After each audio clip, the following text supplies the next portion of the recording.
You said we're gonna do something to your brain.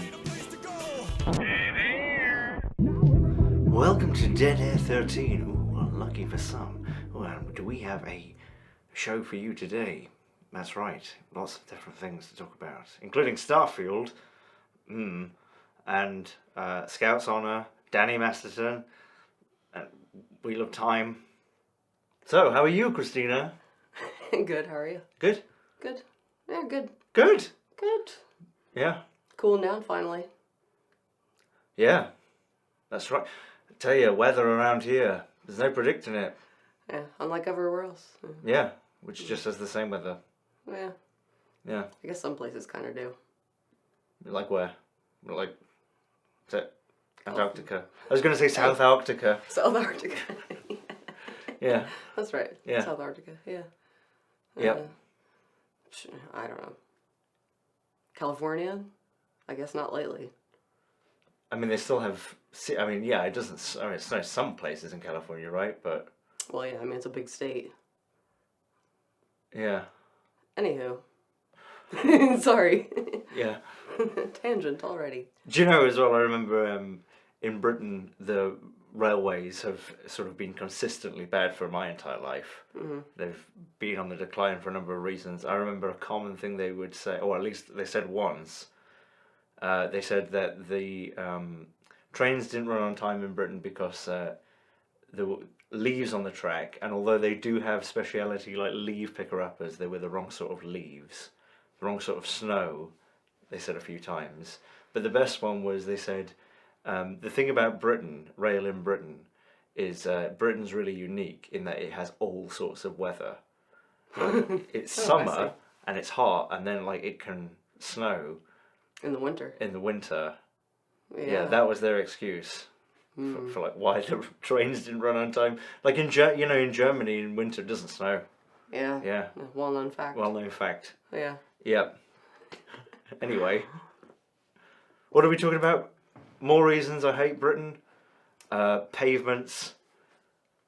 Yeah, it's not dog shit, it's a crack. Mm-hmm. Poor pavements. Poor road management. You'd think after the Germans did what they did World War II with the Blitz, they could be like, right now, London, grid system, go. But no, it's all like going down Piss Alley. Mm-hmm. I used to frequently go down Piss Alley, a real street in London. Yeah. Lives up to its name. It's not much of an alley, though. Yeah. Yeah. I don't think I've ever heard you say a nice thing about London. Trying to think of one, aren't you? Yeah. Yeah. Got anything? I suppose easy access to smack, if you want that. You know, where I suppose if you're in Frome or something, it's harder to get. Yeah, I'm trying to think of something. I mean, lots of restaurants, you know, again, it's like any other city. If you got lots of money, you could probably have a right good time. Yeah, I imagine it's... Yeah. Yeah, not that different from the rest of the world. Yeah, in London I used to live next to, at one point I lived next to, what is it, like West Ealing tube station, and I lived like 100 metres from it, and they sent us, I got a letter through the door, everyone did, and it said, not British Rail, you know, the Underground are going to be working around the clock on the rail for the next 4 weeks. Feel free to contact your local councillor if you've got any complaints about that. Starting tonight. Oh shit. Yeah. Right. Good luck. Yeah. Hope you don't have to work in the morning. Yeah, and it was like angle grinders and everything. Yeah. Yeah, right. Interesting. Well, you know, there's shit everywhere, I guess. Yeah. Yeah. I'm trying to think of one good thing. Let's see if we can come back to that. Okay. I'll work on that. Still has NHS? London? Yeah. Yeah. Yeah, I suppose so, yeah. Is that roofs. Roofs. Plumbing. Yeah. Yeah. Yeah, anywho. Well, you were going to talk about Starfield a little bit. Yeah, okay, so Starfield is a new Bethesda game that has come out on PC and Xbox, in case you didn't know. And I've not got that far into it. I'm like 11 hours in, I think, playtime. And obviously been recording my playthrough. which is tedious. Sorry about that when you see that. And like, don't say anything. Like, it's good so far. I mean, one of the things with Starfield is, I'm privy to special information, because I found out about Starfield before everyone else knew about it. Before it was cool. Before it was cool. Way before it was cool. Yeah, it was like, when is Elder Scrolls 6 coming out? Like, never. Yeah. But what is coming out in like 3 years is Starfield. So I've kind of like followed it for a bit, but I've also never got into like the Starfield Reddit was obviously just speculation at the beginning and people saying, oh, I'm excited for this. And then when Bethesda started to release stuff, I didn't really bother looking. I knew I was going to get it. And so I didn't like hype myself up or anything. Yeah, I know what you mean. And also just not wanting to like, I mean, I've been looking forward to it as well, but I haven't read a whole lot. I've been trying to avoid that stuff generally. Yeah. Just because, like, I don't know. I wasn't necessarily expecting it to be amazing, but I mean, I remember when Skyrim came out and I avoided stuff about that, like, pretty hard. And it was a really fun experience going into the game, not knowing, like, a whole lot at all. Yeah, that's how I've tried to do it. The game kind of spoiled itself a bit in a classic Bethesda way. So there's a minor spoiler here. People, like, in conversation mention, like, oh, the solar system, you know, where Earth and everything is. Like, oh, that's not good. And then, like, particularly people mention stuff about Earth where you think, oh, what? Earth sounds like it's in bad shape. So I'm thinking, oh, I'll go and check out Earth at some point, because there's a little, like, activity, like, not even a side quest, like a miscellaneous quest, like, check out the London landmark. So I'm thinking, like, well, I'll go to Earth, and before I get there, I'm like, level 5, I get a loading screen with, and here's the spoiler for the 15 seconds, Earth has long since been abandoned. Yeah, right. Like, okay. That is pretty classic Bethesda, but yeah. Yeah, I mean, I guess in this universe, like, everyone knows that. But I didn't know that. And then I went and saw the Shard. Yeah. The London, or the top of the London Shard, covered in, yeah. Yeah, I get you. Not just sand dunes, but like. Yeah, I actually saw that. People posting that on Twitter, that exact thing you're talking about, and you hadn't gotten there yet. So, because I'm still trying not to look too much at stuff because I want. So you saw that, huh? Because I want to play it too. But I also, like, because you're playing it and I'm in the room on the couch and I can hear you playing it, I'm kind of like, maybe just get this sated just a little bit. Maybe I'll just look a little bit at Twitter and see how the reaction's going and stuff. And I did see a couple of things, and that was one of them. And then you were, I want to say, like, within a couple hours of me seeing that on Twitter, we, like, had a break, and you came out and were telling me, like, people are saying that, you know, there's something about Earth, and I should go check that out. And I was like, I'll just keep quiet and see what happens. But yeah. I mean, that is hilarious, though. Good old, you know, people say that those ruins were built by the Dwemer. And then, like, the next loading screen, you know. Yeah, Makareth was built by the Dwemer. Yeah. Yeah. Yeah, I like it so far. I've seen, you know, people's criticisms online, and I think it's all valid. Yeah. Like, I wasn't expecting.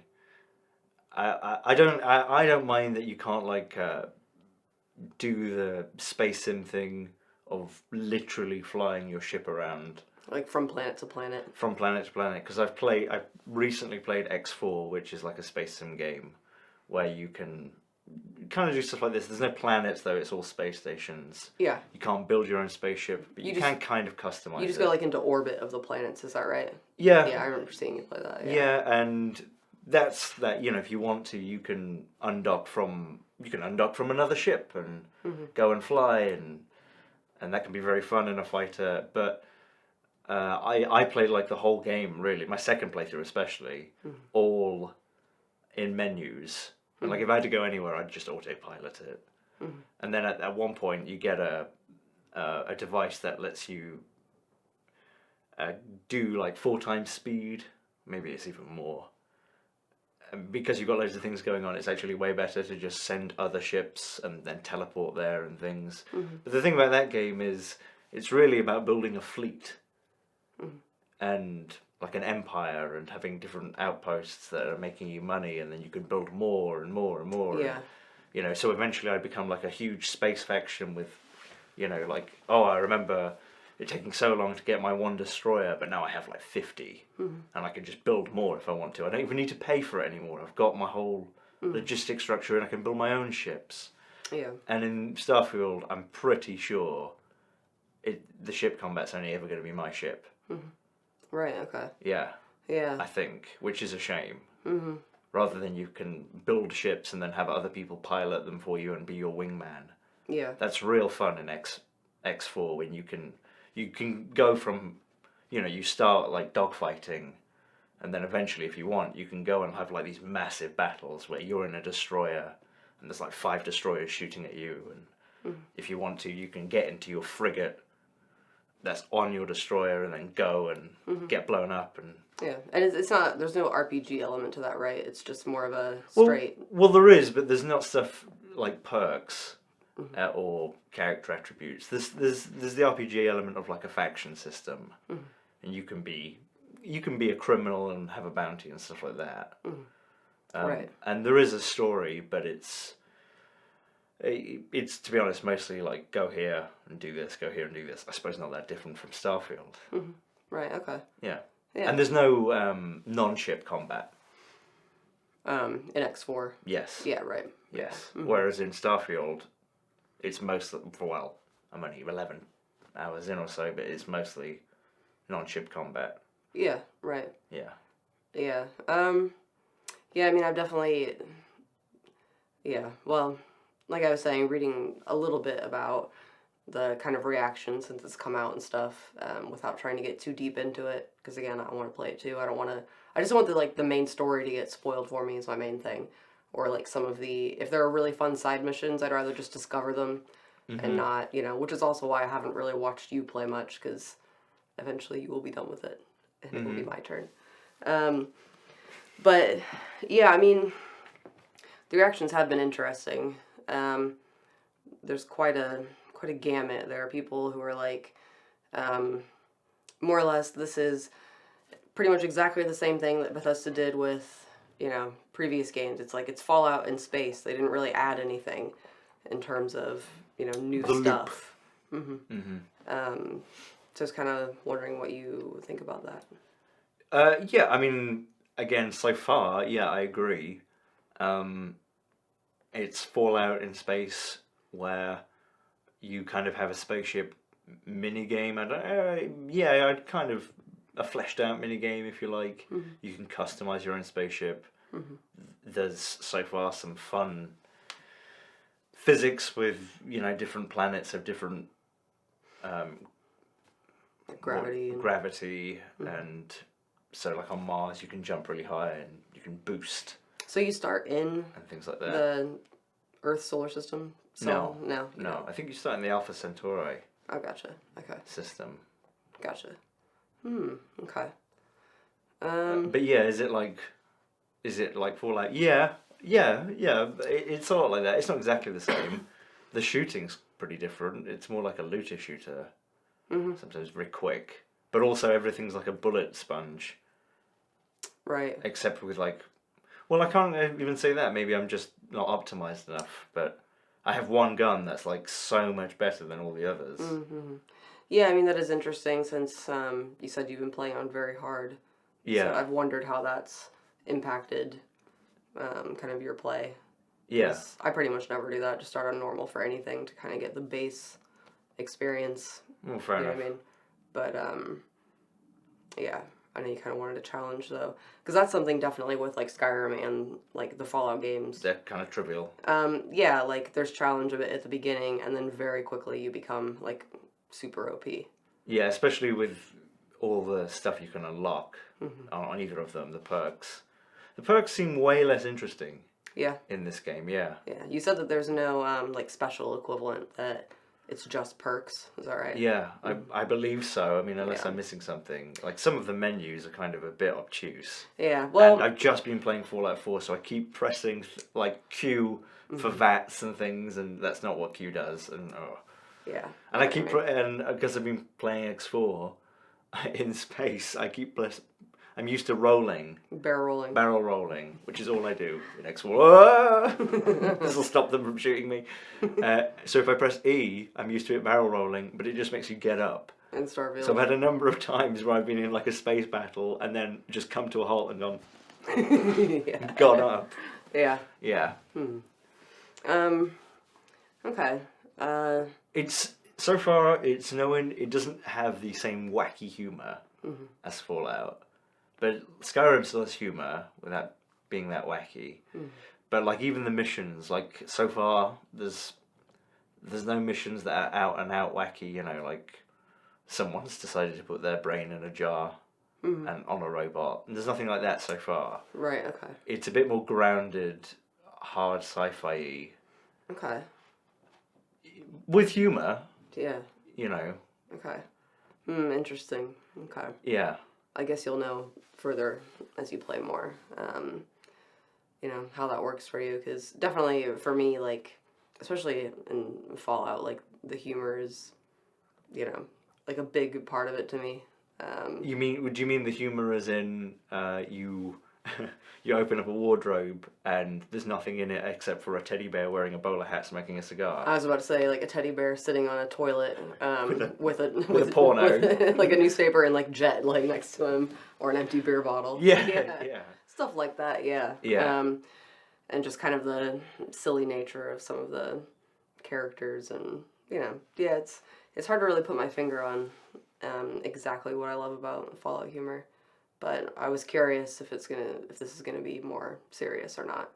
See, I remember in I think New Vegas, one of the traits you can pick is Wild Wasteland, which makes things a bit more wacky. Like, no, it doesn't make things a bit more wacky. It basically gives you access to like probably just like 20 or so random encounters that it almost feels like they thought were too wacky, so they cut. And I remember reading about it and them talking about, it wasn't Bethesda, I don't think, it was Obsidian anyway, but talking about they had a disagreement on how wacky it should be. Right. And I wonder if they had the same, even though it was different people, they had the same sort of thing. I don't know. Yeah. I mean, it's not humorless by any means, you know. Yeah. Yeah, gotcha. Okay. I mean, what else would you like to comment on? I mean, obviously, some of this you'll be talking about it again later at some point. So, I don't know how much you'd like to share so far. I don't really know. I mean, do you have any questions? Well, let me think about what some of the like criticisms that I've seen are. Without trying to introduce any spoiler type stuff for you, in terms of, I haven't seen like anything in terms of like story spoilers, thank God. Yeah, but, really? Well, I mean, who knows, because it may, you know, the main story might suck. That would not be unusual for a Bethesda game. I mean, they usually do. Yeah. You know, I mean, I really like Skyrim. I've never completed the main story. Yeah, I know what you mean. Yeah. I've completed the main story of Fallout 4 a few times, but yeah, I think that's not why I'm playing. I've done it in Fallout 4 a few times. I think I've only actually beaten the main story in Skyrim like once. Just because, yeah, the other stuff is more fun. Yeah. You know, it just feels like more of a chore. Like, I don't know. Yeah. No, I want to go kill the Emperor. I don't want to pick sides in your dumb Civil War. I don't want to... Yeah. I guess, yeah, my thoughts are, like, I didn't play Fallout when it came out. I watched someone stream it, and that was enjoyable. And, yeah, I played your copy of it first, and then, like, when I picked it up, it was like $10 for Fallout and all the DLC. And I think that Starfield will be really, really fun to play in 5 years' time with all the DLC and all the mods to fix it. This is something I wanted to ask you about, is where you see that they've obviously not because they are bad about this, obviously not like done some things that really should have been done, kind of assuming that modders will take care of it, which they always do. Because I have seen some comments like that kind of vaguely in the little bit that I read about it. And that doesn't surprise me at all. I mean, and yeah, that's something that I find very frustrating that, you know, you can still have a vibrant modding community, you know, there always will be around these kinds of games without leaving out, like, critical elements to a complete game. Have you seen anything so far that you think is like that? Something that, like, obviously should have been in the game but isn't, but modders will put in? Not necessarily, but I can see not errors but design choices which I think popular mods will change. For example, clearly there's a design choice, but in Fallout 4 when you have a weapon, you can pick up random weapons and you could find, oh, I've got this gun, but this gun that I've just picked up has a larger magazine. Mm-hmm. You can take that larger magazine off that gun and put it on your gun. Mm-hmm. You can't do that in this. Yeah, right. Mm-hmm. And I think that's a choice that they made to sort of stop you from getting a really good gun without putting skill points into the perks that would let you build it. But I bet you one of the first mods to come out will change that so you can. Mm-hmm. Well, here's a question for you. Are you sure that that was base game in Fallout 4, or was that, or are you sure it's not a mod that's been added? Because I'm trying to remember. I thought that, no, you're right. Yeah, that was original. Yeah, you'd have, because you end up with them in your inventory, the ones that you remove. Yeah, no, you're right. Sorry. It's weird for me, like, having also recently replayed Fallout 4, just like how often I forget what things were in the game originally and what are mods that I've added. Because some of the mods are so good that they just like blend seamlessly and add things that feel like they always should have been there. And that's always interesting to me, and definitely something I've thought about with Starfield is, so yeah, so far you think not anything obvious. What about like, I mean, that'd probably be too difficult. You were talking about like open city Skyrim, which is also, yeah, awesome.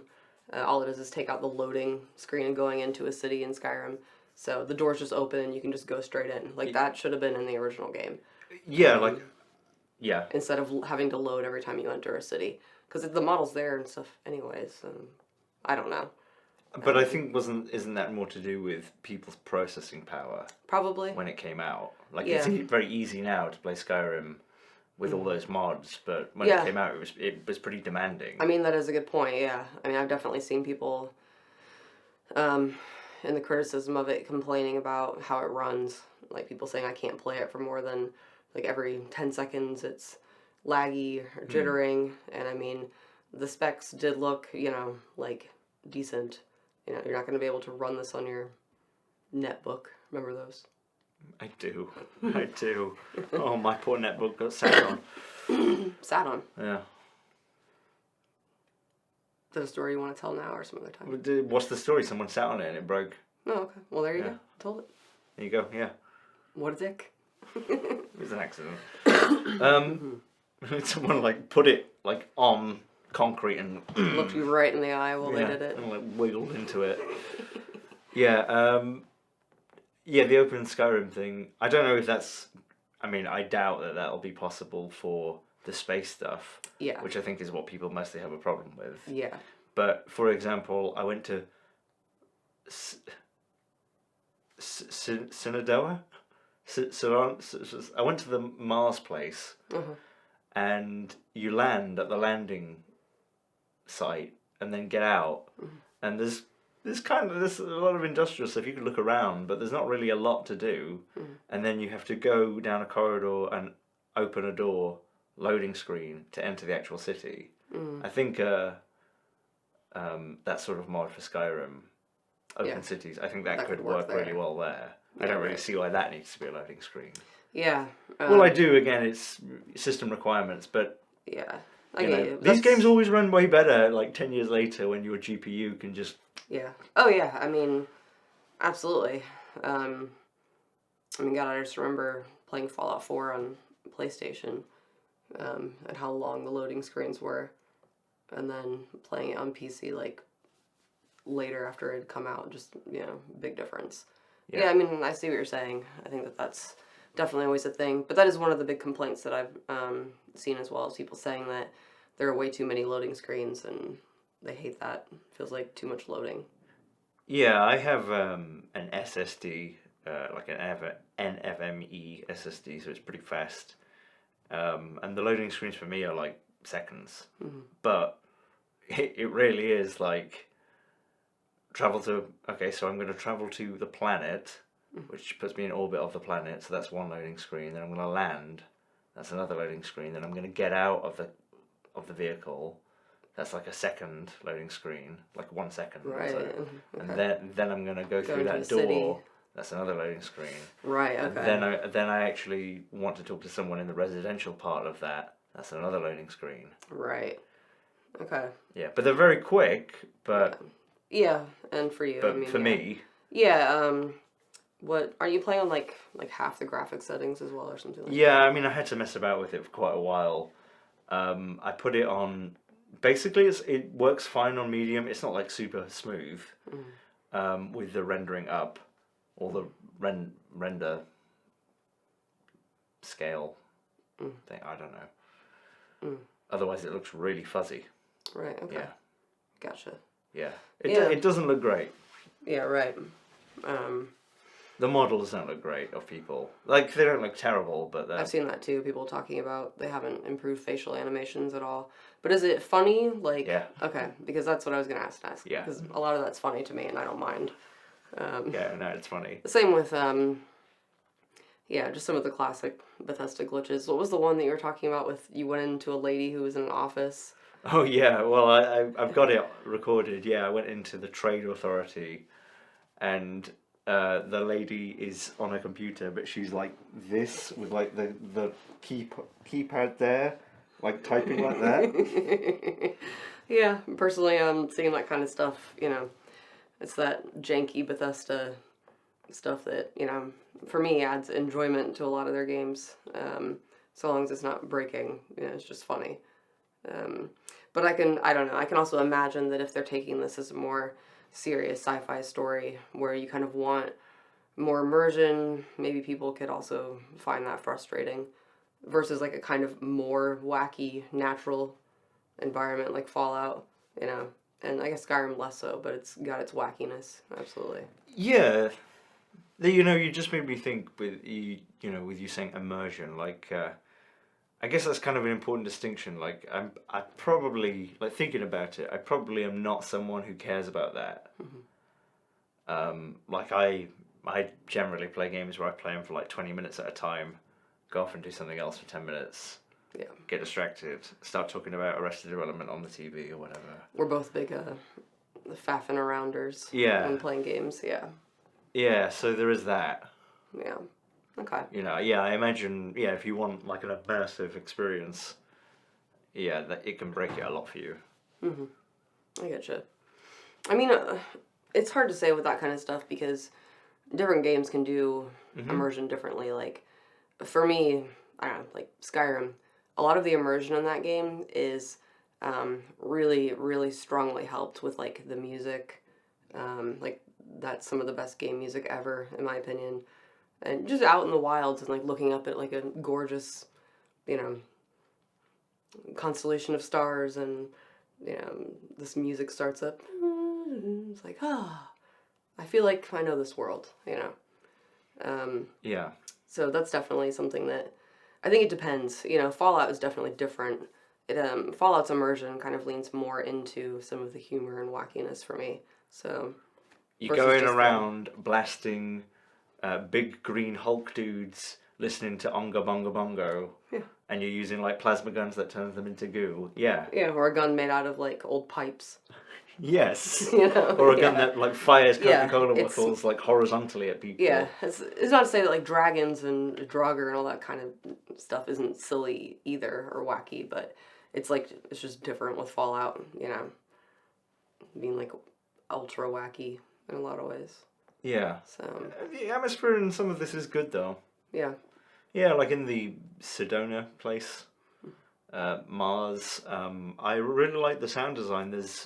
it's you know, it's not super unique in its depiction of this is what Mars would look like. It's this horrible mining colony, you know, where they've not put any drywall everywhere. It's all metal and horrible. Yeah, right. But there's loads of like noise all the time and loads of like in the background and occasional explosions of them mining. Okay. And sometimes when you're walking around in cities or elsewhere, a spaceship will land, which has nothing to do with you, and that makes like loads of noise. Okay. And it feels pretty good. Okay, I get you. Yeah. But yeah, there's no radio or anything.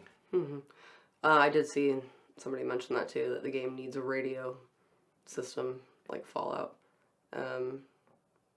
Yeah. Okay. Interesting. Welcome to Neptunia News, Neptunia. Yeah. And then what? It would just be like nonsense and then some. Yeah, I mean, jazz pieces. I guess, yeah, that would, because that music is like so specific in Fallout. Like, what could you do as an equivalent thing? Like everyone in the future, everyone's listening to Tangerine Dream. I was gonna say Will Smith from the 90s. That's the sound of. Yeah, I mean, it would have to be either like sci-fi music or. And now we're gonna play this old classic. Right, roll up your grandpa to the wireless. Shut up, what's wrong with you? Yeah, or just have a really strong score. I mean, again, Skyrim I think had a really great score. Not just that intro song, but like I've listened to because that's the kind of dork I am, through the score, like all of Skyrim, and like there's some really super atmospheric stuff in there. Have you ever fallen asleep to the sounds of Whitebridge? That's a good one. Whitebridge. The town in Skyrim. Whiterun. Or Whiterun, sorry. I was reading Wheel of Time again, thinking Whitebridge. Whiterun. Yeah. Yeah. So, yeah, I mean, again, I guess we'll see. I definitely saw people saying, like, well, you know, I didn't really start getting into it until, like, 8 hours, 10 hours, 15 hours. And I can see how that could also put people off. So, you know, when you, like, with Skyrim, it has such a strong start. You know what I mean? Like, it's, what is that entire intro sequence with riding in the cart? Like, I don't know, 15 minutes, maybe? Yeah. Before you're kind of free to just go off and... Get a mod to start you at Helgen. Yes. Yeah. Yeah. Yeah, I definitely saw people saying, like, they'll be keeping an eye out for a mod with an alternate start. Yeah. Because they thought that it was too long. Yeah. So, yeah. Anything else you want to say about your experience so far? Yeah, the music should have been like, they should have got like Trent Reznor to do a synth wave cover of Holst's Planets or something. No, I mean, I can actually see, yeah, like some like synthy atmospheric stuff maybe. But again, I haven't played it yet, so. Or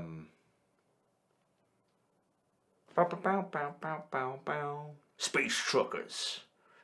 Yeah, get like an electric country I see. or something. Yeah, it's all banjo. Yeah. Yeah. Yeah. I mean, what do you think of the score so far? Is there much of it, or? Yes, but it's mostly atmospheric and it's good. It's nice, but I still would have liked, I don't know, a radio or something. Yeah, I get you. I guess we didn't even mention the whole pronoun thing. I don't really know if there's anything to say. Yeah. What do you want to say about it? Nothing really. Just, yeah, nothing. I mean... I saw that someone said they picked the starting traits of having their parents alive and street kid, so they could tell people that they were an orphan, even though they've got parents, and say things like, well, at least you have parents. That's funny. Okay, I like that. So I like the idea of doing that. I mean, like, contradictory. And then having, like, a really big male body, but a she pronoun. Yeah. Yeah. I don't know. Yeah, right. Okay. I mean, I guess I don't know if the voice changes with the... You don't have a voice. Oh, that's right. It's a silent protagonist, yeah. So in your head, you can say it however you want. Hello, is my spaceship ready? Hello. Just bubbles the whole time. Perhaps. Yeah. And one last thing as well, it suffers from the same thing as Fallout 4, where you don't really have dialogue options. Okay. Really, it usually is the same place. When I tried to lie to someone, to a miner, and be like, I'm your new boss, supervisor Frank Sausage led. They were like, ha ha ha, very funny. Yeah. Okay. So what's the point of lying if they don't believe me? I suppose. Is that contingent on like, do you have charisma skill or? You have persuasion. Right. And yeah. Okay. But no, that's not. There is a mini game. Yeah. But... No, I mean I know what you mean anyway. Like in a lot of places, really most choices in those games kind of end you in the same place, with exception for like a few big ones. Yeah. Don't really change all that much. Just depends on what factions do you want to go away at the end. It's either I have a mission for you or continue with this mission. So you're either going to agree with me, you're going to say something which is kind of meaningless, and then you're going to go back to the top of the dialogue tree. Mm-hmm. You're going to agree with me in a kind of snarky way, or you're going to say later. Mm-hmm. You can't even say no. Right. Right? Okay. Well, it was like that in Fallout 4, right? Like, Yeah. with mission givers. Mm-hmm. Well, Yeah. come back to me later if you change your mind. Mm-hmm. Yeah, I get you. Right, well, yeah, I guess we'll see how it goes as you continue. The spaceship building leaves quite a bit to be desired, but I haven't done that much with it, and I want to make like a really ugly spaceship that looks like a Warhammer 40k orc Hulk. Yeah. You know, like just higgledy-piggledy crap. Because you can build it however you want, it doesn't matter. Yeah, I'm not going to make it symmetrical or anything. Yeah. I mean, I'm definitely curious to see how in-depth some of that stuff can be, because I could think of a number of fun things to do. Like what? What is that Aqua Teen episode where there's a spaceship and it's just some dude? What is that? The John Ron Thompson. Yeah. Well, Yeah. you can't put a face on it. Yeah, but I mean, I guess you could, if you had the patience, put individual, like, Portholes. modules to kind of create the look of one. I mean, I've seen people do, like, the Planet Express ship and stuff. Oh, okay. It looked pretty good, but it looked okay. like it was, like, just loads of the different modules, like, placed in such a way that it created the shape of it and stuff like that, so I'm curious to see how tedious it is or fun.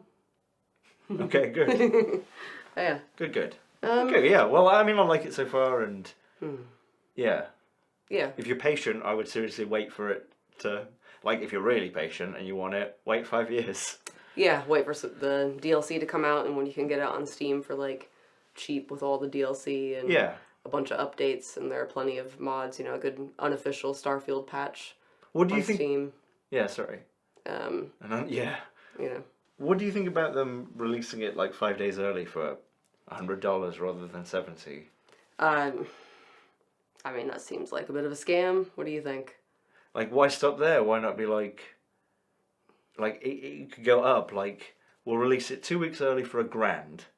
We'll release it 2 weeks early for $1,000, 10 days early for $500. No, because then, no, definitely not that far. Because then there'd be way more people posting about it. There'd be a lot more playthroughs. The hype would dissipate. But they may be trying to amplify the hype by doing it a few days early for another $25 on an already expensive game. Yeah. Yeah. I would not spend $70 on this game if I did not expect to get 100 hours out of it. And I do. Yeah. So, there's that. Yeah. I mean, I guess last thing I wanted to say, I feel like on an earlier Dead Air when we were talking about this, about Starfield, or maybe it wasn't on Dead Air, maybe it was just around the house. We don't talk. Talking about how if Starfield kind of was just like Fallout in space, and they didn't add like a ton, but it just had that same like vast world and the things that we like out of other Bethesda games, like we'd probably be happy with that. I don't know if you remember that conversation at all, but do you still agree with that? If it is, in fact, not really adding a lot in terms of anything revolutionary? Yeah, I do. Yeah, I mean, I'm enjoying it, and like I said, I hadn't hyped myself up. I didn't think that this was going to be, you know, I don't know if Skyrim was truly revolutionary or not. I don't know enough about games, but it definitely added a lot of things like, oh, I can smith and stuff, and it felt massive at the time, like unbelievably massive. Yeah. and I think this game probably has less of a wow factor, for sure, but I still think it's good, and cool. I'm still enjoying it. Yeah. Yeah. All right. Sounds good. Cool. What is next, dear? Rape. Yeah, Danny Masterson. Yeah. Well, just since so many people have been talking about it, I don't know. Go on. Thought I'd mention it for really no reason at all. Just, what a shocker. Danny Masterson played Hyde in that 70s that 70s show, sorry, which aired for, I think, like 6 years. And he was just sentenced this last week to 30 years in prison for forcible rape of 2 women. The actual trial, I believe, was like back in May when he was convicted. And yeah, like gross people doing gross stuff, rapists and shit. Really, what's interesting is all the celebrities who signed, who wrote letters to the judge, talking about his character and to consider that before sentencing. Ashton Kutcher and Mila Kunis wrote some interesting letters where they were like, he was always a nice guy to me, and Ashton Kutcher's like, he encouraged me not to do drugs and fall prey to that Hollywood culture.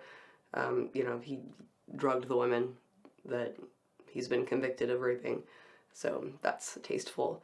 And talking about, like, one time we went to a pizza restaurant and a guy was shouting at his girlfriend, and Danny told him not to do that. And he's a really nice person, and also he has a daughter, so I hope you consider this. Yeah. So... And they wrote that letter after... After the victim impact statements. Yes, after all of that was out. Yeah. Because it's pretty... Yeah.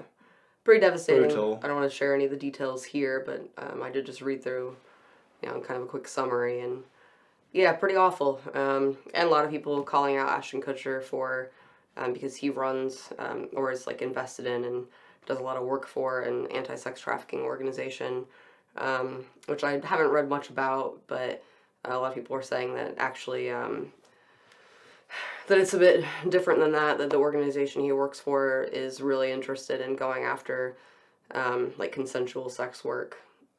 That they operate like an AI tool that scrubs like Craigslist and stuff like that and looks for prostitution, like advertisements, and calls the police on those people. And that they conflate all sex work with child sex trafficking. Right. But I didn't read a ton about it, but yeah, like apparently he's testified before Congress and shit about like, we must stop sex trafficking, and then, please be nice to him, Other than all the rapes, he was a really nice friend. So, I don't know, what do you think of all that? Well, as has been pointed out, it's not just like Danny Masterson was his friend. Like, at least 2 of the people who... I think he was accused of 5. There were 5. And convicted of 2. Yeah. At least 2 of the people who accused him, I don't know about the convictions, were people he knew as well. Yeah, there Wasn't someone on the 70s show? One of them, I think actually it was the one that they didn't get the conviction on. Right. Was also on the 70s show and like dated him at a time. So it's not like standing by your friend. It's like, I have one friend who's a rapist and one friend who was raped by the rapist. Well, I'll go with the rapist then. Yeah. And yeah, I mean, there's this whole other element of, where Scientology has played a role in this because Danny Masterson's a Scientologist. He's a Scientologist, and the 2 that he was convicted on, they were Scientologists, and the Church of Scientology basically suppressed their accusations, encouraged them not to go to the police, and stalked and harassed them after they did go to the police. One of the victims was talking about finding rat poison in her dog's stomach, and the dog had to be put down. It was some crazy stuff. Like, if you know anything about Scientology, it's like a lot of their usual playbook about, harassment, intimidation, and trying to protect their own, kind of. So, yeah. It's a cult. Yeah, it's a cult, Yeah. Definitely. Spaceman cult. Yeah. I wonder sometimes if I don't know. This is off topic. Never mind. Sorry. Well, I guess like with the, you can take the definition of cult, all the way to bona fide established religions, which is kind of what Scientology almost does. We're not a cult. How are we different to another religion? And then when you try and sort of like codify the difference, it's pretty hard. It's more just like they're like a criminal syndicate. Yeah, I mean... to be honest. They, come across that way to me, more like an organized crime group. Yeah. Just considering all the shit that they've done. Yeah. Yeah. We need Uncle Rico. Yeah. Throwing the ball of justice over their mountains of denial, despair. Just flew right on over those mountains. Yeah, an African swallow came and picked it up. Yeah. So, yeah, I mean, I've never seen the 70s show. I was surprised when you said that Danny Masterson is the brother of the older brother in Malcolm in the Middle. Yeah. What was his name? Not Reese. The one that went to the military one. The military school one, yeah. That was his name. Yeah, that was his brother. There were several people, like famous people, who wrote these letters, where they didn't like directly ask for, like, can you please take it easy on him, but that's how these letters are written. I've seen these kinds of things before, and it's always like, I hope you consider his personality and character and my experience with him in determining your sentencing, and, there were, a number of people on that list. Also, the 2 actors who played the parents on that 70s show, also Scientologists, I believe, wrote letters supporting him. Giovanni Ribisi is a Scientologist and wrote a letter into the judge supporting him, as well as, I believe it said Giovanni Ribisi's dad, who talked about how nice Masterson was when he came to live with them at 17 for a while in LA.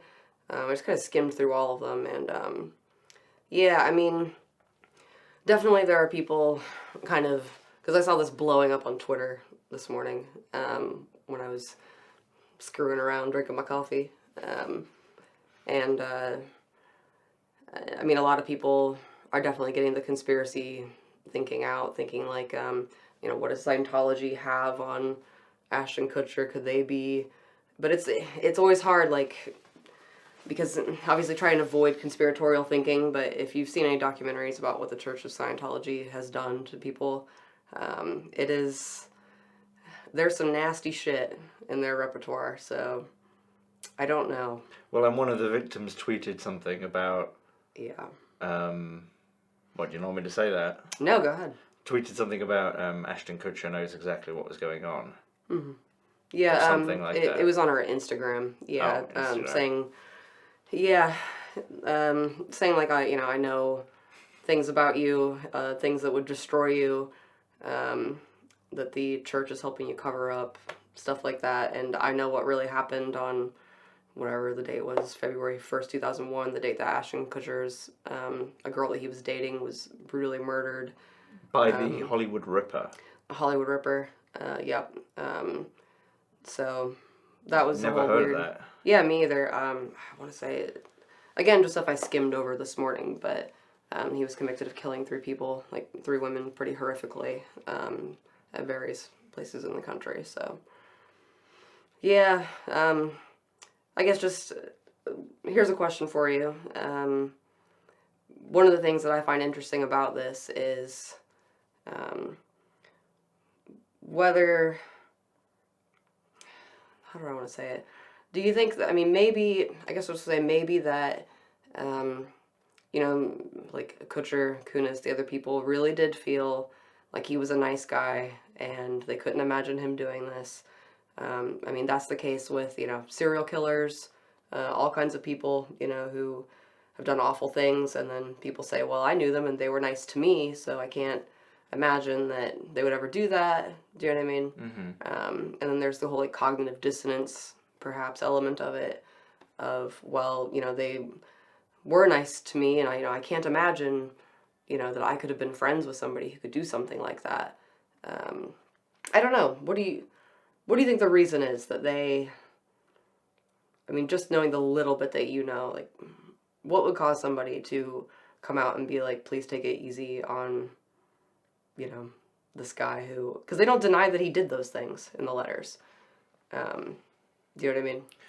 I think that ultimately they don't lose a lot from doing that, and they were ordered to by the church because the church has shit on them. Yeah. That's what I think. And I know that's conspiratorial. Yeah. I can't prove it. I'm not saying it for fact. But yeah, I seriously think that the Church of Scientology is more or less purely a criminal organization with like a veneer of religion. Yeah, I doubt very much tax dodging organization. The people at the very top believe in anything other than enriching themselves. And yeah, I think that's more or less how they work. It's like extorters extorting extorters. Yeah, I mean, you know, putting people into basically slavery. You know, this would have never happened if we still had the mob. Yeah. Yeah. Well.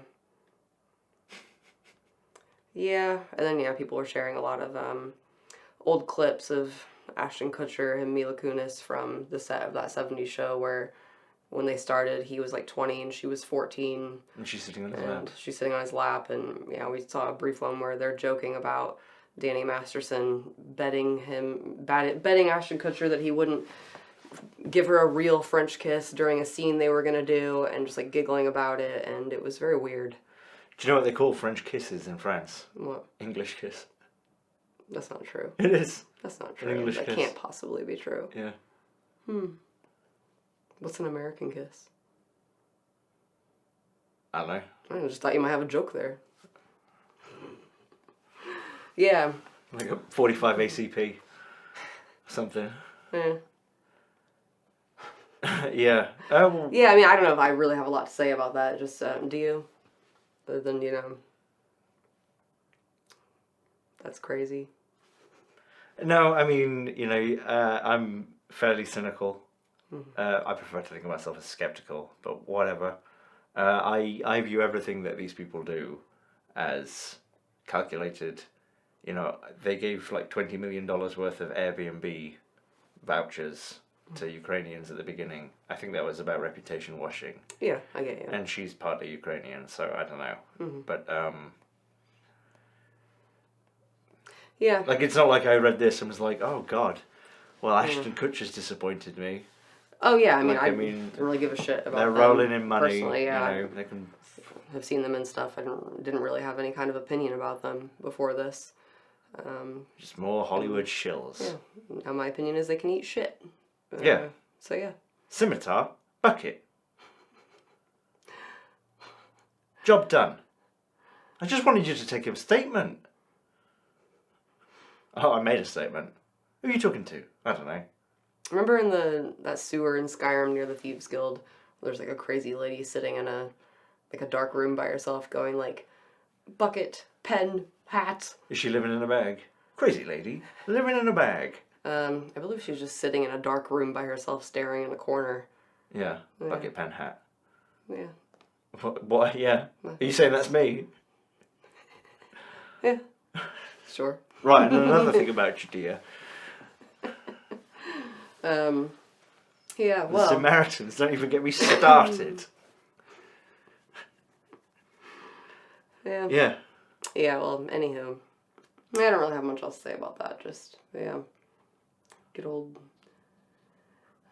Scientology and... Well, Power structures. Power structures and... Yeah, pretty much it. So, moving on. Yeah. Wheel of Time Season 2. That's not next. It is next. No, Do you want to see? The next thing is Boys Scouts. We can talk about that first if you want. Okay, Wheel of Time, let's get it over with. Well, we have now watched 4 episodes of the Wheel of Time. Season 2, yeah. Of Season 2. Yep. Out of 8 episodes? Yep. Cool. The episodes are longer, but It'll be over 8 soon. of them. Yep. And that's kind of where I'm at. Yeah, this will be brief. I don't have a lot to say. Yes, you do. No, I really don't, because it just, all the things that I really disliked about the first season, they're all back. And none of them have changed. And it's exactly the same as what they did with the first season. So, you know, CW, cheesy. CW? Oh, Christian Wetwork. I forgot. I say this all the time. I'm like, this is like a CW show. And you're like, what's that? Yeah, what is that? It was like a network where they played like awful, they'd be like awful like teen drama TV shows. Like everything's like really cheap and the acting is awful. I mean, maybe there were some good shows in there. I don't know, but it's like targeted for teenagers, I would say primarily, and like drama stuff, and it's very dull and boring and cheaply made. It's my opinion. The stuff that I've seen on it, but it makes me think of that. Like, just everything looks cheap. Yeah. The same things where it's like, you know, oh, we've got the story, like it's huge and, you know, you can't really fit all that stuff into like 8 episodes. So, well, we have 2 options. One, we can kind of just pare down the things that happen, just streamline it. Or 2, we can scrap the entire story and make up our own. And that's what they did again. And that's what they did again. And even our dog didn't like it. And he loves fantasy. He does like TV sometimes. He likes horror. He does like horror. Yes. It's like his favorite thing in the world, getting horrified by you. So yeah, I mean, honestly, that's really it. Do you have anything to say? What's your opinion on the 4 episodes you've seen now?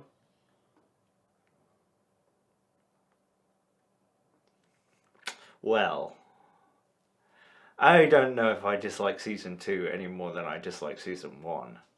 And I definitely didn't hate it or anything. I mean, I hate rewatching it, Christina. We haven't rewatched any of this season. No, well, we've watched season 1 like 4 times. Well, that's not going to happen with this one because No. I'm kind of over it. Nothing has changed, and you know. Over it. I mean, I wasn't angry about it anyway. It's just like, it's more baffling to me. You know, it doesn't ruin the book. I just reread the book again. It's not a problem. Yeah. Yeah. I think it's. I mean, it's not cheap TV. Yeah, I mean, you know, that's kind of what's sort of most egregious about it. Is like it's not like that bad, but for the amount of money they spent, it's not very good. I mean, part of that is probably from what I read with the first season, they estimated it was like $10 million per episode. Mm-hmm. But part of that is they built their own recording studio.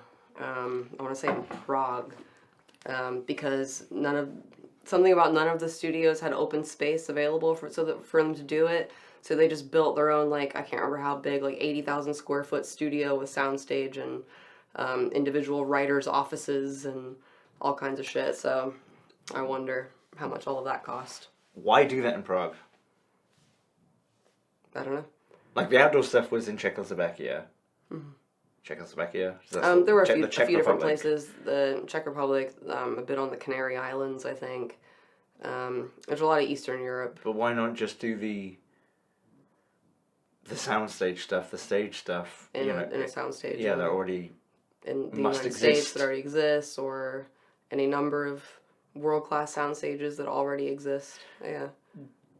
Am I making this up, or did you say that they tried to throw some shade on, like, Czech crew? I can't recall that. Okay. I did see people, like, speculating, purely speculation, that maybe they liked the idea of doing it in Prague so that they wouldn't have to deal with American unions, as an example, but who knows the veracity of that. Right. I don't really know anything about that stuff, so I don't know. Yeah, I mean, the problems with it aren't the crew. No. No, they rarely are.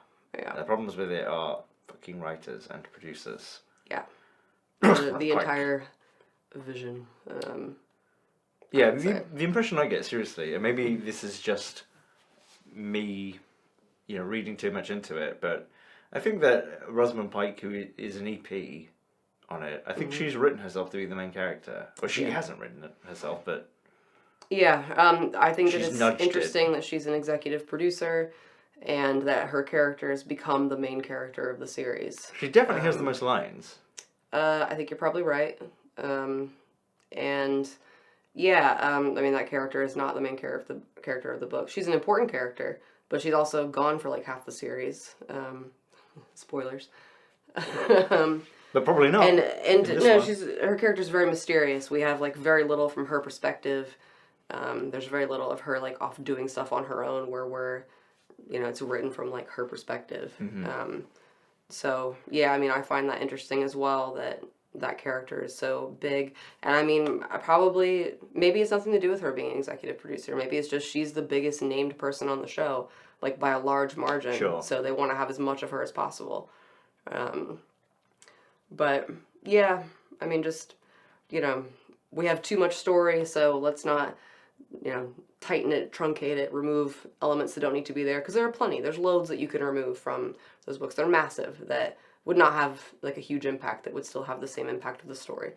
Now let's not do that. Let's write a new story where Moiraine is the main character, and everything is different. I don't know. Sorry, what were you gonna say? Oh, nothing. Yeah, I sort of wondered as well, like, I think a really important thing to do with something like this is settle on tone. I think for something like this, it might be even more important than the skeleton of your story. And I think, like, if you look at Lord of the Rings, I don't think it was like the first thing to use, the first fantasy movie to use that sort of homely tone. But it's been so much copied that it's almost generic now. And Wheel of Time doesn't have that. It almost has like no tone. Like we were watching some Star Wars stuff because we've got Disney Plus for a month, and a lot of that doesn't seem to know like what its tone is. I thought Mandalorian was really good for the first few episodes about its tone, but I don't know. Like, is this a dark world? Is it 5 minutes later? 5 minutes later. Alright, here we are 5 minutes later. And you were saying about it having some really good tempos. It's got a beat. Yes. Yeah, just to kind of wrap up on Wheel of Time. Yeah, you were talking about it not being able to kind of decide on a tone. I'm not sure if that's completely fair. It's more like, I mean, because it's not like inconsistent in tone. It's not like it goes all over the place or anything. It's just that it doesn't have a strong enough atmosphere or feel for a fantasy world, where obviously with the new Lord of the Rings show, they've taken it straight from, the Lord of the Rings films, that sort of feeling. Yeah, right, I get you. And like aesthetically and stuff like that. And like Star Wars, like the first Star Wars had a very, I think at the time, unique feel in that it was, about this big wacky world, but it was also kind of, it wasn't just charming, it was also kind of homely, if you know what I mean. Like, you know what I mean? You mean like comforting? Yeah, it was, yes, I suppose so, yeah. Okay, yeah. So, yeah, that made me think about what I think is interesting is, so the first season of the show, The Wheel of Time, the first book, again, I haven't read Tolkien, but from what I understand, it's pretty heavily inspired by Tolkien in the first book. And having seen, like, the Peter Jackson Lord of the Rings movies, I can see, like, I can see that, like, some innocent young country bumpkins are whisked away from their home by a magical person to, they're under, being looked for by this dark entity and has to figure out why. The basic kind of story beats. And I think, I wonder if with, like, this show, they wanted it to be separate from the Lord of the Rings, especially since they had a Lord of the Rings thing coming out, like, the same year or a year apart from this show on Amazon. It isn't. Is Power Rings on Amazon? Power Rings is on Amazon as well. Right. Yes. Okay. Yeah, they're doing both so of they're these. not competing? No, they're not competing. But they may just want it to perhaps not get lost in the muddle. Just a sense I got is that they were probably like, let's try to make this different from Lord of the Rings, at least in the first series, first season. Like the first book is And some of the elements I get are like they wanted to make it darker, but then they don't want it to be too dark. So, because the books get dark as you go on, like pretty quickly, they do get darker, but they still have like a lightness to them. It's a very hopeful series overall. Do you know what I mean? Yeah. And there's like plenty of humor, and you know, I just wonder if they were thinking less about this series, this world, this book, and more about the marketing of this series, you know, how they would market like this book. Just a thought that I have. I mean, surely. Yeah. 'Cause yeah. I mean, if they hadn't done that, if they hadn't, you know, come up with the marketing first, I mean, that's why they bought the IP. Yeah. Right? They looked at the IP and it had like 5 bullet points next to it, and it was like perfect. Right? We don't really care. You know, we certainly don't care what the writing style is like or anything like that. We don't care about it as literature. We care about the story, the IP of it, and, you know, oh, it's well known. Sure, of course. I mean, I would hope that that was the case, because if it wasn't, if it truly was story first, then they've done a very bad job. Yeah. It feels half-assed. Yeah. Yeah, I agree. Now it's hard to say why, though. I know what you mean. It is kind of hard to pinpoint, but there's just a lot of the stuff that I did not like in the first one is back. There's still a lot of overacting. In some cases where it can work. That guy who played the White Cloak in the first season, who we haven't seen this season yet, Ivan Valda. I'm going to burn you with the smallest fire. He was over the top to where I found him entertaining, you know, and it kind of didn't really matter to me if it was too much. You know, I was watching the screen when he was on, always, so. But then there's also a lot of, like, just really terrible overacting of, like, well, this is the first episode we were watching, and Egwene is going down a hall in the White Tower and passes another Aes Sedai, and she goes to, like, bow to her. 'Cause you pointed it out, you had to pause it, you were laughing so hard. Like, you know, instead of, like, you know, I don't know. I'm not an actor, I do but, like, remember meek bow, she's like... And it's, like, so just overdone, and it borders into comical. Yeah. And I don't blame the actor, you know, somebody directed them. So, yeah. you know. Just for that second where Egwene's walking down and she does that bow, it's almost like Austin Powers. Like, he should have been getting on the floor, like, kissing the floor. Like it should have been ridiculous. Yeah. You know. Yeah. And Rosamund Pike's, like, overly dramatic, overly emotional way that she's doing her character. You know, a character that's described as being very serene and mysterious and keeps her cards close to her chest. Her face conveys no expression.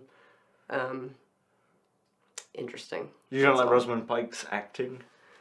I mean, I think that she's probably fine as an actor, but just in this, and I mean, I saw that she said in an interview that like something about it's hard to continue reading the books much further because, which she is, but because she's playing the character so differently in the show versus how she's described in the book, and so I mean they know that that's the case. Yeah, it was the way she was written in the show.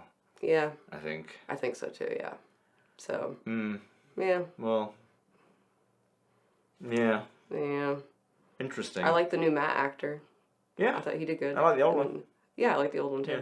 So, you know, I still like the actor playing Perrin. I think he does pretty good. I like getting his character across, you know.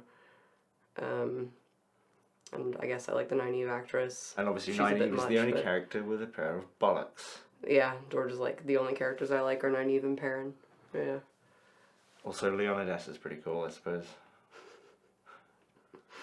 Yeah, so... What's her name? Leandrin. Leandrin. Yeah, I think she's actually pretty good too, as her character. She's also, like, over the top in a way that at least makes her interesting to watch. Do you know what I mean? I think she does well with it. I mean, yeah, I think she does too. And like I was telling you, that character in the book is like not all that interesting. So yeah, I think she added something to it. And yeah, you know, there are elements of things I can see there and be like, that's all right, that's pretty good there. Okay. but it's like surrounded by so much. Bleh. Many, many rings for the many elven kings. They love their rings on their fingers and toes. I met an elven king who even had a ring right through the middle of his nose. 'Twas King Bull. This is every day in our house. Bull, bull, flow. Do you want to sing your Skyrim song? Have you ever sang that anywhere else, or is that just to me around the house? That's just to you. Oh Really? no, I feel embarrassed now. No, it's really good. I like it. Okay, let me just think about it. Oh dear. I am embarrassed now. Or a cat. Or a man. Yeah, I remember. You don't ruin it. What was it, like RPG? RPG? Is that how it starts? I think so, yeah. Yeah. RPG, RPG. RPG, it's just that. RPG, RPG, RPG, RPG. You can play as a man, or a cat, or a frog, or a wizard, or a thief. It depends how you play. Be a good man, be a bad lady.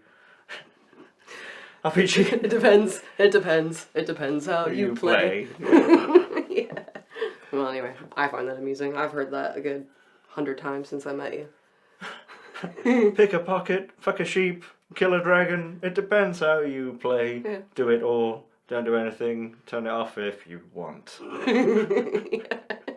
Drink some potion. Name a sword after a celebrity. Yeah. Have a laugh. Cool. Yeah, Thanks for sharing something that. like that. I enjoy it. The second verse needs to work. Yeah. Should do a full version at some point. Play as a cat or a dog or a titmouse, I guess. Yeah. Anyway. Anywho, yeah. I mean, I got really nothing else on Wheel of Time. I mean, I guess I'll watch the rest of the season. That kind of may be it for me, because. And then King Bull put a hat on its head. And then King Bull said, "Laugh till you're dead." Yeah, what I was going to say was we needed Peter Dinklage in Ragnarok in this. I don't know what it is.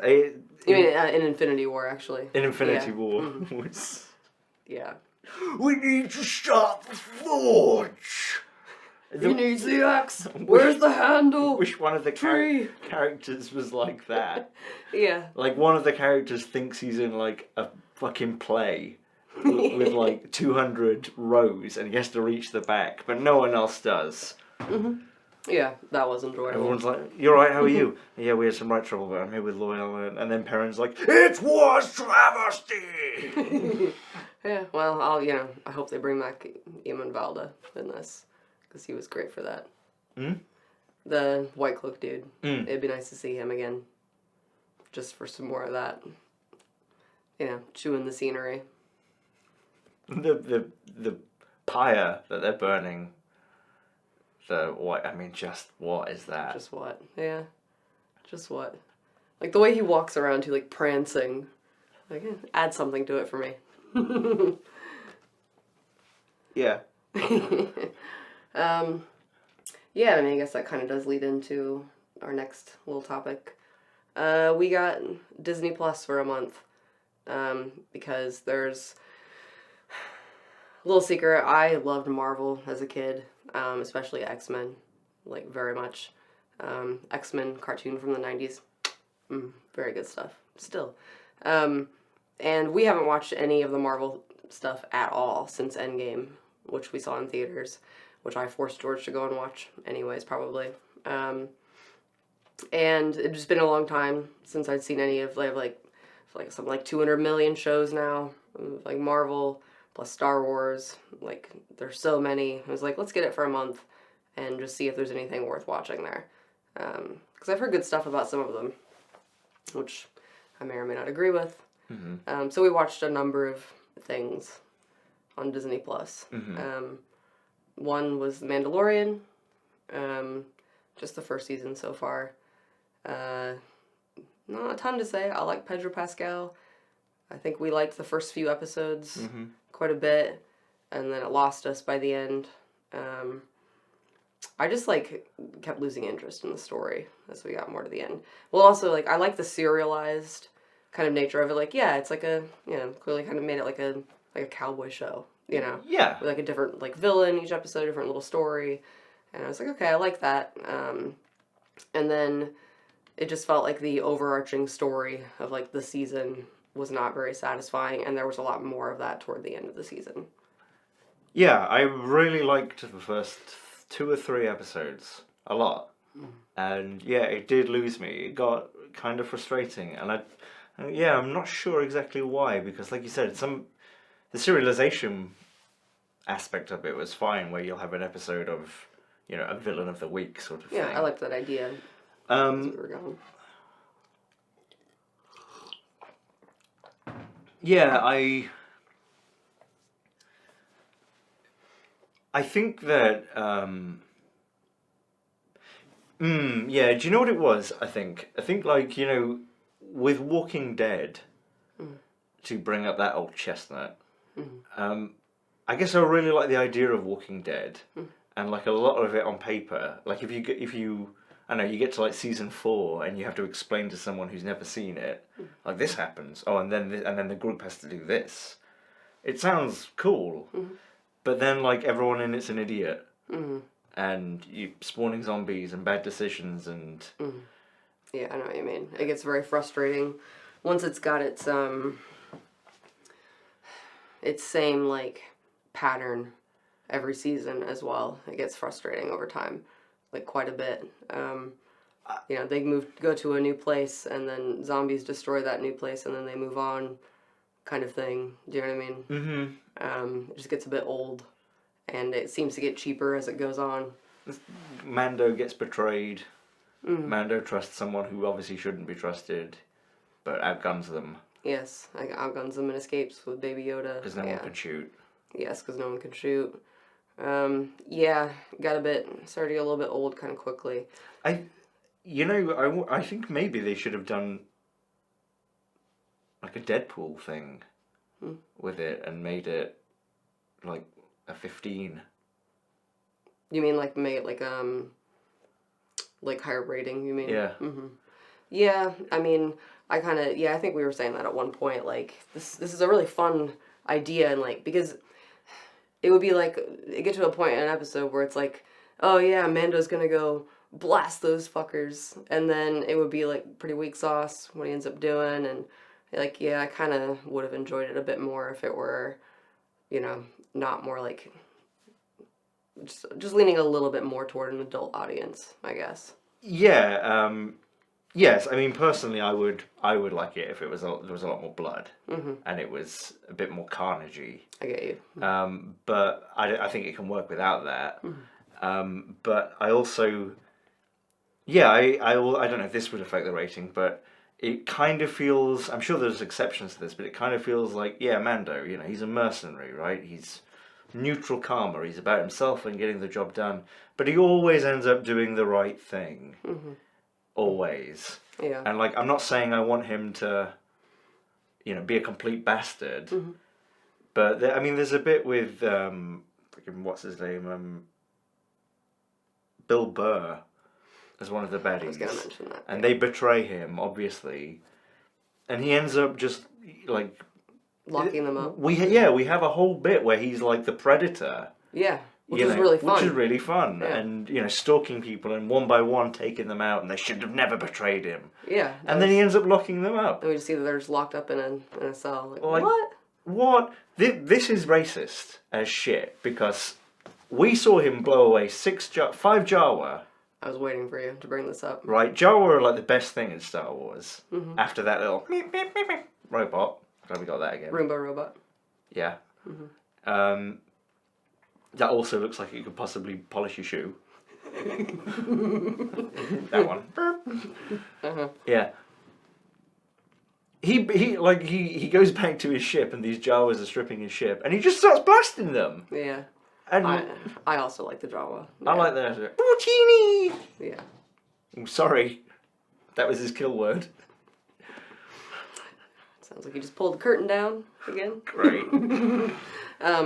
Yeah, I know. You kept saying, like, I just want to watch a Jawa. show. They're awesome. Yeah. Yeah. No subtitles. No subtitles. We just have to work out what the fuck they're saying. Yeah, and there's a whole like social angle. Like I think one of them's having an affair, something like that. Yeah. They look the We same. just have to work it out. Yeah. Yeah, but I mean, not that I object. Like it's just fun, but he's like pulling these Jawa out. You Like just feel like it's unfair for the way Yeah. he reacted to the Jawa versus fucking Bill Burr and his like people who were clearly set up to be assholes that he was supposed to get in the end. And I mean, I'm guessing that those people are all going to come back, and that's why he didn't kill them. But just in the story itself, that was like, what? You know. like if he's meant to Why be a would you let them badass, live? I'd Yeah. like to see him put those people in the safety thing, and like Bilbo wake up and be like, well, he's just made the same mistake we did. He shouldn't have left us alive. And then as he's speaking, you realise like they're decompressing. Yeah.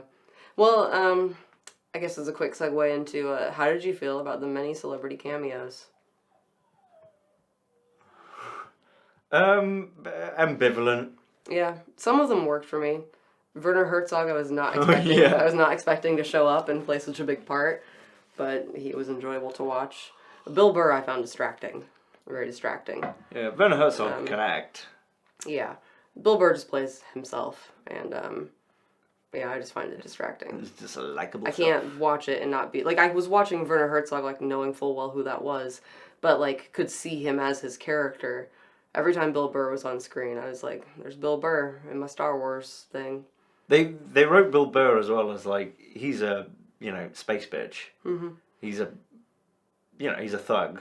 Yeah. Whereas they clearly wrote Werner Herzog's Imperial officer character knowing it was going to be played by Werner Herzog. Yeah. They give him like monologues that sound like they're from one of his movies, and Yeah, that worked a lot better. even then, as a 10-year-old boy, little Dieter knew he would fly Yeah. with the birds that he coveted so much. Yeah, and I didn't even notice that was Ismael Cruz Cordova in that one episode, the Bill Burr episode. I mean, he was in all kinds of makeup stuff, but Yeah, glands. yeah, that's right. The gland people. Shut up, glands. Gland people. Gland people. Yeah, didn't even notice that was him, so good job. But yeah, just Bill Burr was very distracting, and just when 5 minutes later. Bill Burr. yeah, just I found him distracting. He didn't fit in like some of the others. And after we get so many like celebrity, appearances, it seemed like for a while, like there was like one every episode where it's a really noticeable person. I mean, I did also really enjoy We Got a Stew Going. Yes. He was great. He fit in for me. I could definitely have trouble, not noticing it was him, but I don't know, some of them worked, some of them did not.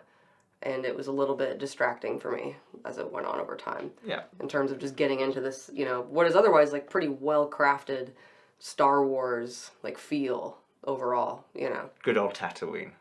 Yeah, I mean, I wasn't even distracted by some of that stuff. Like, now he's on Tatooine, I get it, that's where Luke's from. But it was fine while he was there and stuff. It made sense, and yeah, just mixed feelings, I guess. How about you? Mixed feelings, yeah. I liked some of it. I'm not really that interested in season 2, Yeah, but yeah. we did like Loki. Yeah, we did like the Loki series. Yeah. Which I guess there's a second season coming out next month. So explain that without saying the word Tesseract. Oh, shit. Okay, so Loki. in Endgame, which neither of us liked, when Loki, they go back in time to get one of the stones, Infinity Stones, which is in a cube object, and they kind of botch it. Loki picks up the object and kind of just portals himself somewhere else and disappears from the timeline. And in the Loki show, we figure out what happened to him, where he went. And that's it.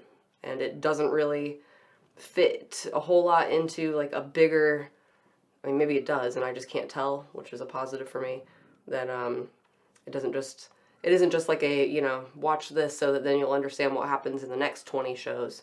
Yeah. Which is like a big thing that I find frustrating with there being just so many of them now. This felt like its standalone thing that worked for me. Was very funny. What do you think?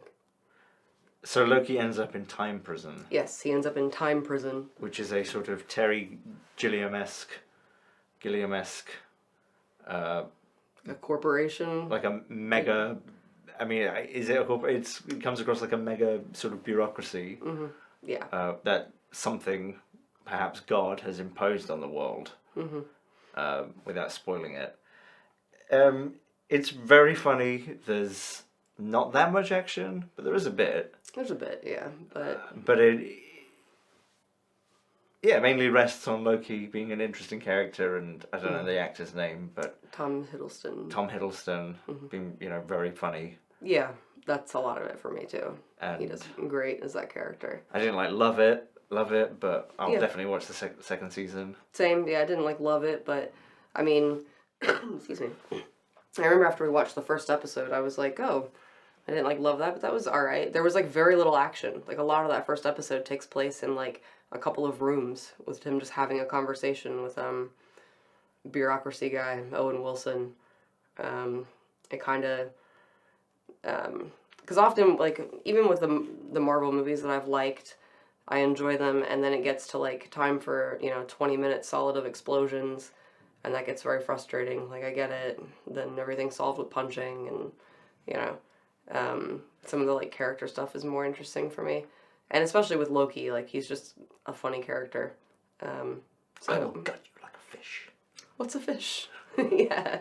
There were a lot of bits that really made me laugh. I mean, I'll never get over this is us as a child. This is us as an adult. Or us as an old man. This is us as an alligator. Yeah. Alligator Loki. Why is that so funny? Just ridiculous. It's ridiculous, and also you can kind of see it. Yeah, right. Yeah, it's something you can watch and enjoy without having seen any Marvel movies. Yeah, I think you could watch it on its own and yeah, I get what was happening and everything. Yeah, I thought it was fun, and I think it's good that they're sort of willing to do that, where not everything, like you said, has to fit into a greater narrative or be a battle. Mm-hmm. It's Loki's trapped in time jail and wants to get out, Yeah, you're going to work for us, the time bureaucracy people, and help us find the other Lokis. And, maybe we can help you out. And yeah. And fun. Yeah, definitely. Go ahead. Good to see Richard E. Grant in it. Yeah, right. Yeah. Yeah, that's the alligator. Yeah. What were you going to say, sorry? No, just, I don't have tons to say about it. Just, it was nice to actually enjoy something from that because, for me, Endgame just really felt like the end, of that whole, the Marvel movie kind of era. And then I just kind of wasn't interested for a while. And it is I wonder if any of those shows were actually any good. But, where the hell do I start? Because I'm not going to watch all of them, I'll tell you that, because I guarantee some of them are shit. But I don't want to have watched a bunch of them in order to understand what's happening in other ones or to find them entertaining. So this felt nice because it feels like it kind of works on its own. How are you going to understand the canon without having watched She-Hulk and the companion commentary? I mean, when we were looking through them, I was scrolling through man, some of these I've never even heard of. Yeah? Yeah, I Like mean, God, there was I want to say there's one that's the lady from one of the Ant-Man movies who was a villain, had her own show, or something. I was what else was there? There was a Hawkeye. Was there a Hawkeye show? I'm these people. Yeah, MASH. They died. First of all, and then just a lot of that. Man, I forgot they made a Black Widow movie. They made all this stuff. Not grabbing me. And I was Loki. That sounds fun. I do like Loki. Let's see how that was. So I don't know. Are there any other good ones? Anybody? They might know. And that actually, do you have anything else to say about Loki? Yeah. It brings me to a very brief mention. We tried to watch the Ahsoka show. Well, we did. We watched 2 episodes. I watched 2 episodes. I definitely You watched fell at least asleep. one. And I think I fell asleep in the second one. Yeah. Not much to say there, just that's exactly what I don't want, feeling I just felt like I was supposed to have known a lot. You know, I've like seen pictures like, you know, Ahsoka, like I think that's from one of the Star Wars animated things. But I don't really know much about it. Something Anakin Skywalker. And yeah, like it was clear that I was supposed to already know about these characters before watching it, and yeah, that's fine. Yeah, and there are a lot of people who are like into absorbing every bit of like Star Wars stuff, but there's so much of it now. I'd love to be able to just watch something and like enjoy it on its own, you know? Yeah. So I don't know if there's any of that in the Star Wars stuff either. Rogue One. I didn't like Rogue One. It was a joke. Yeah. Yeah. So. Obviously, I meant Solo. Oh, God. Yeah, we didn't like that. Did we walk out in that movie? No, we stayed, but we were like, oh. Yeah, okay. Yeah, right. Yeah. That's right. You just made a joke about walking out in a Shillmaster about it. That's right. Yeah, that was not enjoyable. Anywho. Boy Scouts? Yeah, something else we liked, that we watched that we did like, Scouts Honor on Netflix. Would you like to explain what it's about? It's a 90-minute or so documentary about sexual abuse in the Boy Scouts organization over 50 years and how that eventually came to be exposed and the continued battle against what the Boy Scouts are doing now, which I suppose is going, or maybe they have gone through bankruptcy. And yeah, but they can still keep operating. Yeah. You know, it's a very serious and, as you would imagine, horrific and sad documentary. I thought it was really good. I thought, especially towards the end, when different men are telling, like pretty old men, like 50 years old, are talking about like how it's fucked them up. It's really powerful. Yeah. And yeah, you know, good job to all involved. I really liked it. It's definitely not something you want if you're feeling a bit sad. Yeah, not a fun watch, but you know, I mean, yeah, I mean, it wasn't hopeless. No, not at all. And yeah, I mean, a lot of people have probably seen stuff about like, you know, the Boy Scouts, you know, sex abuse allegations coming out, you know, a few years ago, and their bankruptcy, but I didn't really know much beyond that. Like, I just kind of encountered that in passing, but never really looked into it, and it's really intense, just how serious it was. They're talking about 80,000 at least. 82, I thought, yeah. 82,000 victims in the United States, yeah. Thousands of sexual predators that were identified by the organization, but they would just move to a different place and become a scout leader somewhere else. It was some intense shit, yeah. Yeah. But it wasn't completely hopeless. The one dude who's talking about when he was a kid, he decided to tell his doctor and just felt like he trusted the doctor. And the doctor was like, well, give me their contact information. I'll take care of this.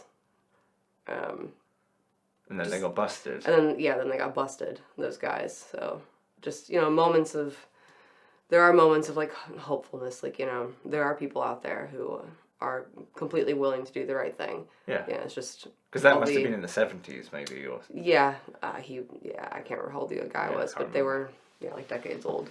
That's when he was a little kid. So, yeah, I mean, and of course the, God, I can't remember his name now, but the guy who was a former employee for the Scouts who was basically in charge of, like, protecting child protection, like, within the organization, who saw these problems and warned them about it for years, and, like, he seemed pretty serious about, like, you know, I just want to protect the kids, all they want to do is protect themselves, talking about various times that they've lied or pretended not to know about this stuff, and yeah, it was just, like, for such a horrific, you know, topic, it does have some, you know, heroes in there, too. Yeah. So, it was... That doctor took his glasses off, and it was John Wick. Yes. Dr. John Wick. I'll take care of it. Dr. John Wick. Yeah. And you heard a synth organ go, wow! Bop, bop, bop, bop, bop, and lay down a beat, and he starts throwing, like, kidney trays at people. Yeah, so that just came out, I want to say, like, Wednesday. Yeah. a few days ago, and It's pretty good. it's pretty good. Yeah. Well done, Netflix. Yeah, I mean, On this occasion. especially with like individual documentaries on like Netflix in particular. I mean, when I see that it's just a documentary that's like 90 minutes, that can either mean like it's very tight and well done, there isn't, a whole lot of fluff in there, or it means, it's like there's 20 minutes of material here that they've fluffed out. This felt pretty like everything was there for a reason. There was enough information. There wasn't too much. It didn't, really go on or anything. No. It all felt really well put together and concise, which I appreciate. Yeah. A rarity from Netflix. Yeah. Yeah. I mean, it's like when you see a TV series now, like a documentary series, back, not that long ago, back in the day, it used to be like, oh, wow, this is going to be like about the Robin Hood murders sort of thing. But now it's kind of got to the point where, a lot of them are, really, they should have been 90 minutes. Yeah, they just dragged it out to 4 hours. They could have been told, much shorter. Yeah, I know what you mean. So that's always troubling, but... I mean, frankly, I think it's weird that Netflix is... Or maybe maybe this isn't true, but is so obsessed with, time watched. Because they don't make any more money for time watched. I mean, you could get Netflix and watch it 3 times a month, and it'd still be worth it to you if you're watching good stuff that you want to watch. Yeah, you're still paying the same amount for the subscription. I know, So it's just weird that they've gambled and gone for yeah, more shit, more crap. yeah, You can tell by their top 10 that, like number 4 today, what was it I saw? Number 5 today was Couples Retreat, which I saw on Netflix about 10 years ago. It's like a 2006 Adam Sandler-esque movie. Might be produced by him, he might be in it even. It's rubbish. It's just, yeah, yeah. completely forgettable I crap. feel like every time that I pop up in Netflix, it's like one of the top 10 is Seinfeld.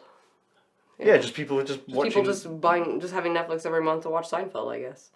Well, not just for that, I know. but, You know what I mean? Yeah. Yeah. Seinfeld, yeah. Suits. It's number 3 today, or whatever. Oh my god, yeah. Do you want to watch Bird Box? No! No, I No. don't want to watch fucking Bird Box. Is this Bird Box? Is this memes? I guess we're done then, are we? Yeah, I mean, I don't have anything else really at the moment. Yeah, I don't think so either. Yeah. Yeah. Yeah. Good. Well, thanks for joining us. And, just to say, sorry that the Prager video was delayed by a week. I got really into it and took more time than I thought I would. So that's going up on Friday. Unless you're on Patreon, in which case it's already up. Yep. Is that right? Yep, that's right. Those words made sense. Yeah. All right. They did make sense. Yes. In the order as well. You got the order right. This time. Good. All right. Mina good word speaking. Next week we'll see you. A good one. Perhaps. Having you, I wish. Bye bye. Bye.